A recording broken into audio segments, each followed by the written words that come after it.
స్తోత్రాలు స్తోత్రాలు స్తోత్ర యుగ యుగాలు యుగ యుగాలు ఈ మానవ జాతిని రక్షిస్తున్న తండ్రి, సకల జీవరాశులను, సకల పక్షులు, పశువులు, జంతువులు, మానవులను కనికరిస్తున్న దేవుడివి ప్రభువా. నాయనా నీకు వందనములు. జీవాధిపతివైన తండ్రి స్తోత్రం. ప్రభా, అన్యాయం జరుగుతుంటే చూస్తూ ఊరుకోవద్దు నాయన. తమిళనాడులో ఆయన న్యాయముగా గెలిచిన వారిని, నా ప్రభా, ఎన్నుకున్న వారిని, ప్రజలు ఎన్నుకున్న వారిని యాలనివ్వట్లేదు ప్రభా. మణిపూర్లోని, ఒరిస్సాలోని క్రైస్తవులను నా ప్రభా నగ్నముగా ఆడవాళ్ళని ఊరేగిస్తున్నారు ప్రభా. యేసు క్రీస్తుని నమ్ముకుంటే ప్రభా, మీరు మత్తయి సువార్త 24వ అధ్యాయంలో సెలవిచ్చారు, అంచె దినాల్లో ఇలాంటి మనుషులు ఇదిగో మిమ్మల్ని కొడతారు, తిడతారు, ప్రాణం చేస్తారు, మీరు ఏం అనొద్దని మీరు సెలవిచ్చారు ప్రభా. ప్రభా, మాకు మీ జ్ఞానం ఇవ్వండి, మీ శక్తి ఇవ్వండి, మీ భక్తి ఇవ్వండి, మీ యొక్క పరలోక మహిమైశ్వర్యాలతో నింపమని, ఆది నుంచి అంతవరకు నడిపించమని మీ పాదములు పట్టుకుంటూ వేడుకుంటున్నాం తండ్రి. ఆమేన్. హల్లెలూయా హల్లెలూయా. అందరూ బాగా యూట్యూబ్, ఫేస్బుక్లో చూస్తున్న ప్రతి వీక్షకుడికి, ప్రతి ప్రేక్షకుడికి, ప్రతి విశ్వాసికి, ప్రతి దైవజనుడికి యేసుక్రీస్తు నామమున మీకందరికీ శుభాభివందనములు తెలియజేయించడానికి. హల్లెలూయా. కొన్ని విషయాలు దేవుడు బైబిల్లో రాయించినవి శాస్త్రవేత్తలకు సైతము అర్థము కాదు, వారి మైండ్కి అర్థం కానటువంటివి, వారికే వింత కలిగిస్తున్నటువంటివి. అట్లే బైబిల్ వండర్స్, బైబిల్లో రాసినటువంటి అద్భుతాలు, అవి మానవుడు జ్ఞానానికి అందదు. ఇది జరుగుతా అని అనుకుంటాం, అలాంటివి బైబిల్లో మన దేవుడు రాశాడు. జరిగినవే. అద్భుతం. నీళ్ళల్లోని ఇనుము, నీళ్లలో ఇనుము తేలటం ఏంటి? అర్థం ఉందా? ఒక మనిషి కొన్ని నిమిషాల వరకు గాలి లేకుండా బ్రతకగలుగుతాడు, ఆక్సిజన్ లేకుండా. కొన్ని గంటలు వాటర్ లేకుండా బ్రతకగలుగుతాడు, కొన్ని రోజులు ఆహారం లేకుండా బ్రతకగలుగుతాడు. కానీ ఒక మనిషి 3 రేయింబగళ్ళు నీళ్లలో బ్రతికాడు. ఇది అద్భుతం కాదా? ఇది బైబిల్ వండర్. ఎలీషా టైంలో ఒక ఇనుము గొడ్డలి, ఇనుప గొడ్డలి నీళ్లలోనే తేలుతా ఉంది. ఎంత గొప్ప ఆశ్చర్యం అది! ఎలీషా టైంలో నీళ్ల మీద ఒక గొడ్డలి, ఇనప గొడ్డలి తేలుతా ఉంది. ఎంత గొప్ప ఆశ్చర్యము! దేవుడి హస్తం వచ్చి గోడ పైన రాయటము ఆశ్చర్యము. 7 మార్లు ఎరుకో చుట్టూ ఇజ్రాయెల్ ప్రజలు తిరిగినప్పుడు మహోన్నతంగా కట్టిన గోడలు కూలిపోవటము, ఇది బైబిల్ వండరే. హల్లెలూయా. దేవాది దేవునికి కృతజ్ఞతాస్తుతులు చెల్లించవలసిన వారమై ఉన్నాము మనం. ఒక మనుషుడు ప్రార్థన చేసినప్పుడు 24 గంటలు సూర్యుడు, చంద్రుడు ఆగిపోవటము, ఇది సృష్టి విరుద్ధము. కానీ దేవుడు అద్భుతాలు చేయగలడు, దేవుడు వండర్స్ చేయగలడు. మన జీవితాల్లో కూడా ఇది జరుగుద్దా? ఇది జరుగుద్దా? అమ్మో, మేము ఒకసారి కుళ్ళు మనాలి వెళ్ళినప్పుడు, అమ్మో మా కూతురు ఏమవుతుందో, ప్రాణానికి గాలి అందట్లేదని ఏడుస్తుంది. అయితే ప్రార్థన చేసినప్పుడు ప్రభు అయిన యేసు ఆవిని రక్షించాడు. ఇప్పుడు అంతకంటే -13, -17 టెంపరేచర్ ఉన్నటువంటి ఏరియాలో ఇంకా జీవిస్తుంది. అంటే అర్థం ఏంటంటే దేవుడు ఏ వండర్ అయినా చేయగలడు. మనిషి రొట్టె వల్ల జీవించడు, కానీ నా మాట వల్ల జీవిస్తాడు అన్న మాట సత్యము. అదే బైబిల్ అద్భుతము. శాస్త్రవేత్తలకు అర్థం కానిది, గొప్ప డాక్టర్స్కి అర్థము కానిది, సైంటిస్టులకి అర్థము కానిది, మేధావులకి అర్థము కానిది బైబిల్లో బంగారు వచనాలు. హల్లెలూయా. చూడండి ఒక వచనము 2 రాజుల గ్రంథము 6వ అధ్యాయము 5వ వచనము 6వ వచనము. 2 రాజుల గ్రంథము 6వ అధ్యాయము 5వ వచనము.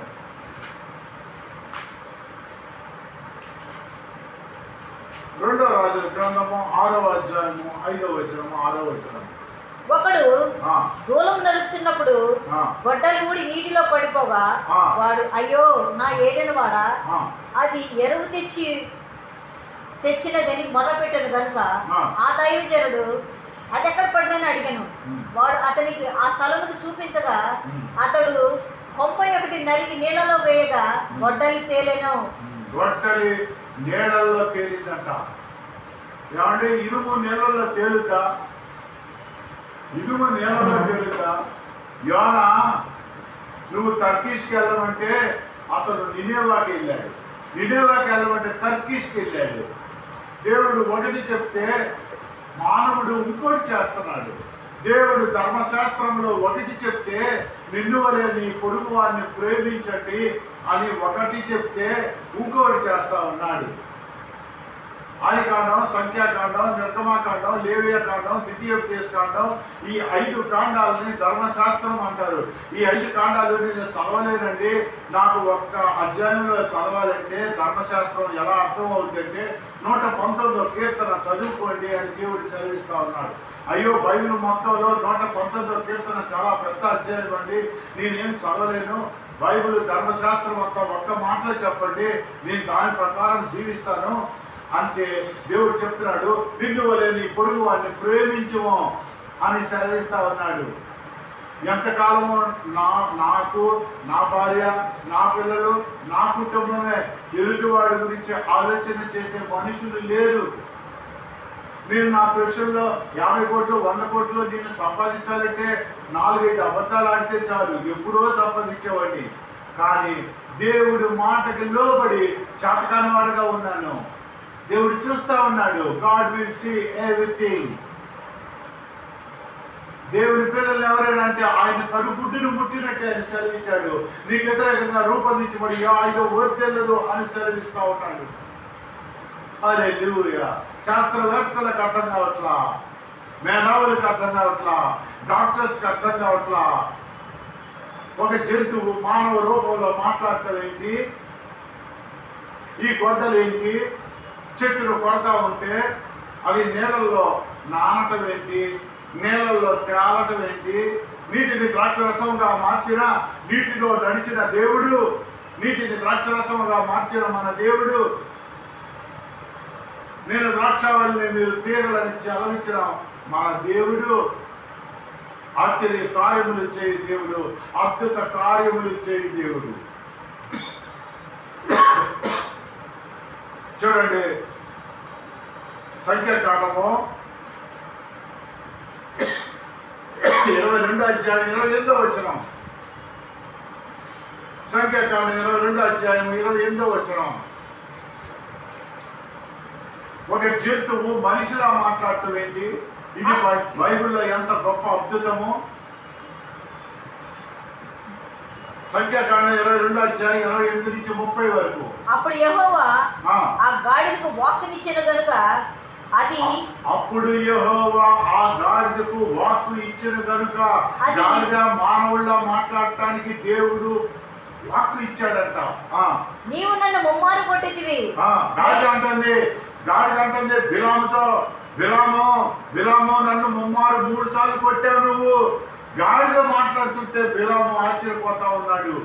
దీనికి గాడిద మాట్లాడుతుంది ఎందుకంటే ఈ గాడిదకి దేవదూత కనబడతా ఉంది.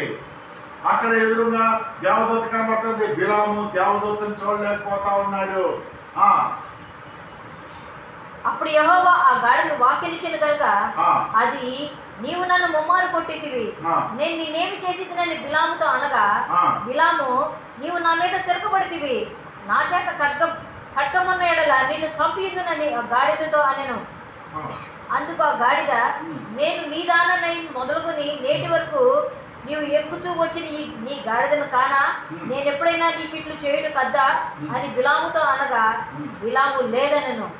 అంతలో యెహోవా బిలాము కన్నులు తెరిచెను కనుక దూసిన ఖడ్గము చేత పట్టుకుని త్రోవలో నిలిచి ఉన్న యెహోవా దూతను అతడు చూసి, యెహోవా దూతను అప్పుడు చూశాడు. ఎందుకంటే బిలాము కన్నులు తెరిచాడు కనుక. అందుకే మన మనోనేత్రాలకి గుడ్డితనం కలుగజేశాడు ఈ లోకపు అధికారి, ఈ లోకపు దేవత. మన మనోనేత్రాలకి గుడ్డితనం కలుగజేశాడు. అయ్యో, మన ఎదురుగా ఎంతో మంది అభివృద్ధి చెందుతా ఉన్నారే, మన ఎదురుని ఎంతో మంది పైకి వెళ్ళిపోతా ఉన్నారే, సంతోషంగా ఉన్నారే, మనం ఎందుకు ఉండలేకపోతున్నాము అని అర్థం చేసుకోలేదు. ఎందుకంటే వారి కన్నుల మనోనేత్రములకు గుడ్డితనము దుష్టుడు కలుగు చేసి ఉన్నాడు. వారు అర్థం చేసుకోలేకపోతా ఉన్నారు. ఇక్కడ బిలాముకి మనోనేత్రములకు గుడ్డితనం కలుగు చేశాడు. కానీ గాడిద చెప్తా ఉంది, గాడిద దేవదూతను చూస్తా ఉంది. అది దేవదూతను చూసి గాడిద అలా నుంచుండిపోయింది. అయితే 3 సార్లు కొట్టాడు. నన్నెందుకు కొడతావు బిలాము అని మామూలు మానవ స్వరముతో మాట్లాడింది గాడిద. ఇది అద్భుతము. ఇది శాస్త్రవేత్తలకి, మేధావులకి అందనటువంటి మాట. నీటి పైన ఇనుము తేలటము అద్భుతము, కర్ర పాముగా మారటము అద్భుతము, మోసే చేతిలో కర్ర పాముగా మారటం అద్భుతము. అయ్యా, నువ్వు దేవుడు అని నేను ఎలా నమ్మేదయ్యా అని మోసే దేవుడిని అడుగుతాడు. అప్పుడు దేవుడు చెప్తాడు, నీ చెయ్యని నీ లోపల పెట్టుకో, షర్ట్ లోపల పెట్టుకుంటాడు. పెట్టుకొని బయటికి తీస్తాడు. తీయంగానే కుష్టి వ్యాధి వచ్చేస్తుంది. మళ్ళా లోపల పెడతాడు. తీయంగానే మామూలు చెయ్యవుద్ది. అప్పుడు నిజమే నువ్వు దేవుడివి అని నమ్ముతాడు మోసే. ఫస్ట్ బెరకలు అదే. మన జీవితాల్లో ఎన్నిసార్లు చనిపోవాల్సింది మనము. కరోనాలో వేల మంది లక్షల మంది చనిపోయారు మన ముందు. మనం ఇంకా బతికున్నామంటే ఆస్తులు అంతస్తులు సంపాదించుకొని, కారును సంపాదించుకొని, ఇతర దేశాల్లో బంగారము హోదాలు సంపాదించుకొని బతుకుదాము, అధికారం సంపాదించుకొని బతకడానికి కాదు. మనకు ఆయుష్ ఇచ్చింది, కరోనాలో నుంచి ఇంకా బతికించింది. ఆయన చెప్పింది చెప్పినట్టుగా చేయమని, నీతిగా జీవించమని, అనేక మందికి దేవుడి సువార్త ప్రకటించడం వరకే మన ప్రాణాలు రక్షించాడు. మనకి ఒక ఆరోగ్యము, ఒక ఒక ఒక ఒక అనారోగ్యం నుంచి కాపాడుతున్నాడంటే మన నుంచి దేవుడు ఏదో ఆశిస్తున్నాడు. మనం ఇంకా జీవించడం దేవుడికి ఇష్టము.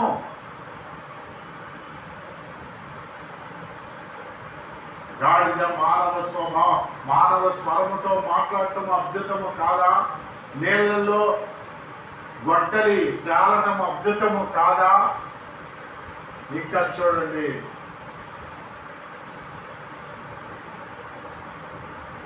యెహోషువ 10వ అధ్యాయం 12వ వచనము. యెహోషువ 10వ అధ్యాయము 12వ వచనము. అక్కడ యుద్ధం జరుగుతా ఉంది. యెహోవా ఇశ్రాయేలు ఎదుట అమోరీయులను అప్పగించిన దినమున ఇశ్రాయేలీయులు వినుచుండగా యెహోవాకు ప్రార్థన చేసెను. యెహోవాకు ప్రార్థన చేశాడు. మనలాంటి మనిషే, మనలాగే అన్నం తిన్నాడు, మనలాగే అన్ని కాలకృత్యాలు తీర్చుకునే మనిషే. కానీ ఆయన ప్రార్థన చేసి జరుగుతుంది చూడండి. సూర్యుడా నీవు గిబియోనులో నిలువుము. చంద్రుడా నీవు అయ్యాను లోయలో నిలువుము. జనులు తమ శత్రువుల మీద పగ తీర్చుకున్న వరకు సూర్యుడు నిలిచెను, అది చంద్రుడు ఆగెను. 24 hours సూర్యుడు చంద్రుడు ఆగిపోయారు. ఒక మానవుడు ఇది జరిగే పనేనా? అదే బాబు, మన మాట మన ఇంట్లో పిల్లలు కుటుంబ సభ్యులే వినరు, మన పుట్టినోళ్ళే వినరు, తల్లిదండ్రులే వినరు. ప్రకృతిలో సృష్టించి యుగాలు సంవత్సరాల తరబడి దేవుడు సృజించిన సూర్యుడు చంద్రుడు ఒక మానవుడు మాట విని 24 hours అలా ఉండిపోయిందంట. ఇది అద్భుతము కాదా? మరి నీ జీవితంలో, నా జీవితంలో అద్భుతాలు చేయలేడా? యెహోషువ జీవితంలో చేశాడే, బిలాము జీవితంలో చేశాడే, ఎలీషా జీవితంలో చేశాడే, నీ జీవితంలో ఈ మోషే జీవితంలో చేసినాడు కదా. ఎరుకో గోడ కూల్చాడు కదా, ఎర్ర సముద్రంలో పాయలుగా చీల్చాడు కదా, షడ్రక్ మెషక్ అబేద్నెగోని ఎర్ర అగ్ని గుండం నుంచి కాపాడిన దేవుడు నిన్ను నన్ను కాపాడలేడా? కాపాడగలడు. ఆయన శక్తివంతుడు. ఆయన శక్తి ఏమి తగ్గలేదు. క్రైస్తవులకి బాధలు, ఇరుకులు, హింసలు, అవి శ్రమలు, హారములు. ఒక్కొక్క శ్రమ, ఒక్కొక్క జబ్బు, హారాలు, ఒక్కొక్క హారం వచ్చినట్లే. అయితే ప్రతి శ్రమ నుంచి, ప్రతి జబ్బు నుంచి దేవుడు స్వస్థపరుస్తాడు. ఆయన నమ్ముకున్న వారి ఎడల, యథార్థంగా నమ్ముకున్న వారి ఎడల మేలు తీరిన తర్వాత ఆయన త్రోసివేయకూడదు. మా చుట్టాల్లో ఒక ఆయన ఉన్నాడు. ఆయన అనేవాడు, డాక్టర్ గారి దగ్గరికి వెళ్తాం, జ్వరం వచ్చింది అంటాం, డాక్టర్ గారు మందు ఇస్తాడు, నాకు జ్వరం తగ్గింది, ఆయనకి 500 ఇస్తాం అంతే. అట్లాగే దేవుడి దగ్గరికి వెళ్తాం, దేవుడిని వరం అడుగుతాం, ఏదో చేస్తాడు, ఆయనకు కానుకేసేస్తాం ఆయన మొఖాన అన్నాడు. ఎంత సింపుల్గా డాక్టర్కి దేవుడికి కంపారిజన్ చేశాడు. దేవుడు మొఖాన కాను కొట్టాడు, అక్కడేమో డాక్టర్కి ఏమో ఫీజు కొట్టాడు. ఇది బ్రతక నేర్చిన జీవితము, అది కాదు, కానే కాదు అది జీవితము. దేవుడితో వ్యాపారము మనము చెయ్యకూడదు. ఆయన అద్భుతాలు చేయవాడు. నువ్వు ప్రార్థించినా ప్రార్థించకపోయినా నిన్ను నన్ను కాపాడుతూ ఉన్నాడు. సర్వ సృష్టిని కాపాడుతూ ఉన్నాడు దేవుడు.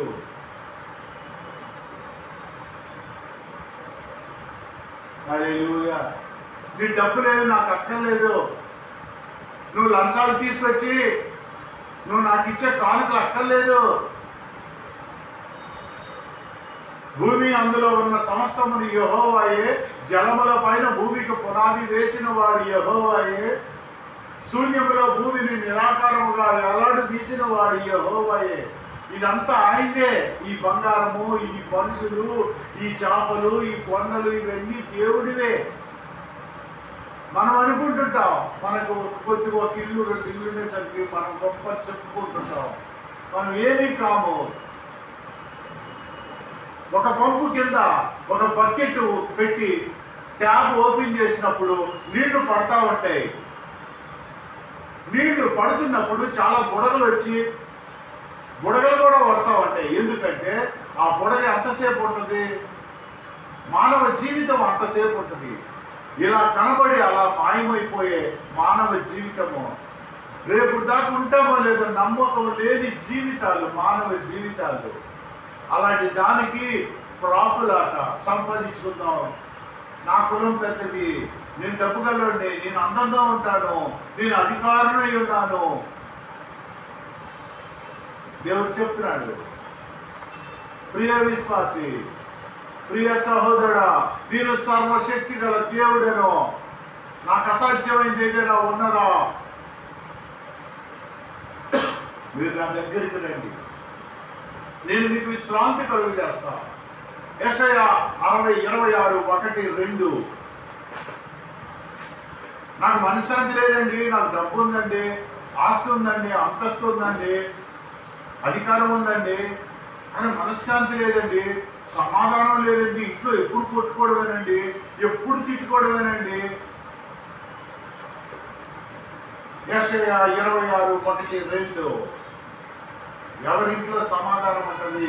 దేవుడు చెప్తా ఉన్నాడు. చదవండి. 26:3. ఎవరి మనసు నీ మీద ఆనుకున్నదో, ఎవరి మనసు నీ మీద ఆనుకొని ఉంటుందో, అంటే దేవుడి మీద ఆనుకొని ఉంటుందో, వానిని నీవు పూర్ణ శాంతి వారిని పూర్ణ శాంతి పరులుగా కాపాడుదువు.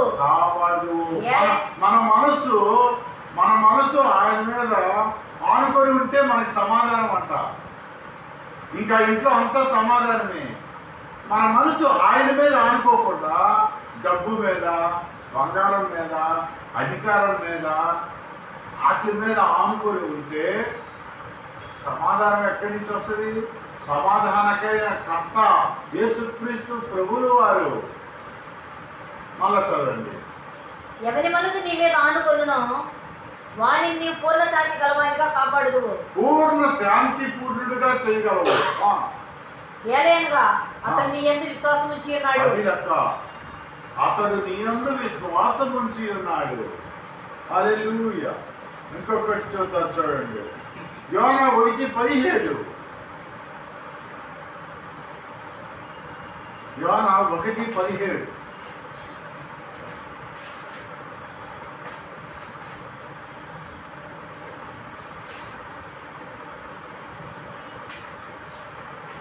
దేవుడు ఇతనికి నినేవ పట్టణానికి వెళ్ళమంటే తర్కీష్ అనే వాడకెక్కుతాడు. గొప్ప మత్స్యం ఒకటి యోనాను మింగవల్లని యెహోవా నియమించి ఉండగా అది యోనా 3 దినములు ఆ మత్స్యపు యొక్క కడుపులో ఉండెను. యోనా మత్స్యపు యొక్క కడుపులో ఏమంటే ఎంత చేప ఉంటుందో అంత చేప ఉంటుంది. మనిషిని మింగే అంత చేప ఎక్కడైనా ఉంటుందా? కానీ మింగేసింది. మామూలు బయట అయితే ఆక్సిజన్ అందుద్ది, గాలి అందుద్ది. మరి చేప కడుపులోని వీడు 3 రెయిన్బోలు ఉన్నాడు. ఎట్లా గాలి అందింది? ఇది అద్భుతం. ఈ అద్భుతం మేధావులకు అర్థం కావట్లా, సైంటిస్టులకు అర్థం కావట్లా. దేవుడు చేసే అద్భుత కార్యాలు మానవుడికి అర్థం కావు. ఆడు బతికాడు అని అంటే ఏదో డాక్టర్ బతికిచ్చాడండి అంటారు. కాదు, మనిషి రొట్టె వల్ల జీవించాడు, కానీ నా మాట వల్ల జీవిస్తాడు.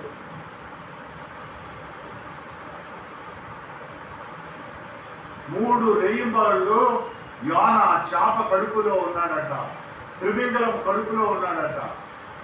అక్కడి నుంచి మొరపెడతాడు. చేప కడుపులో వాసన, నాచు, గాలి ఉండదు, కానీ బతుకుతాడు. కారణం దేవుడు మాట ఇచ్చాడు, సెలవు ఇచ్చాడు. ఆయన మాట ఇస్తే చాలు. నువ్వు ఈరోజు కోటీశ్వరుడు అవ్వాలంటే ఈ రాత్రికి అవుతావు. नाती गेलो और माट उठदी रातों को रातों में आप करोड़पति बनना चाहता है क्या? రాత్రి అయిపోవాలి కోటేశ్వరుడివి నువ్వు.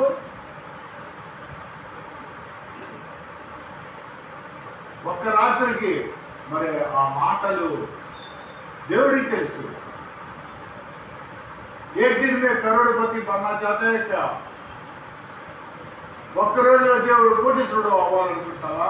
దేవుడు తలుచుకుంటూ అవుతావు. నీకు అక్కడ గాలందని ప్లేస్లో కూడా అందినట్టు చేయగలరు. మనకి north India side, Rajasthan side water లేక బోలీలు తవ్వుతూ ఉంటారు. 150 అడుగులు, 200 అడుగులు, 300 అడుగులు.